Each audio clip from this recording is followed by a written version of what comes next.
في نوعية من الأبهات نادرة، بتلاقي الأب مهتم أكتر من الأم ومركز في التفاصيل وجرعات الأدوية، وتلاقيه بيبعت لك على الواتساب طب أزود طب أنقص طب هو خد الدواء طب أمه عملت كذا ده صح ولا غلط، وتلاقيه دايما مهتم ومش عارف إيه.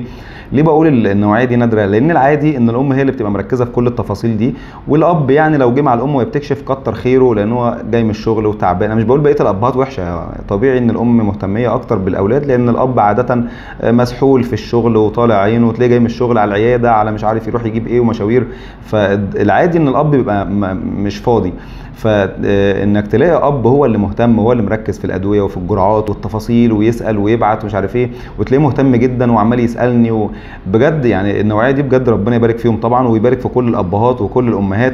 بس انا حبيت اعلق على النوع ده عشان موجود بس قليل جدا. انا مش من الابهات دي خالص بصراحه، يعني انا كاب ما اهتمش بالتفاصيل نظرا لظروف، مش هقول ان انا مش كويس بس دايما مشغولين عندنا شغلنا، بنروح نبطشيات سهرانين، قله النوم مع الفرهده مع التعب فهو في طبيعه ناس كده وناس كده. فانا بس يعني عجبني الموضوع ده قلت اشارككم معايا الموضوع ده.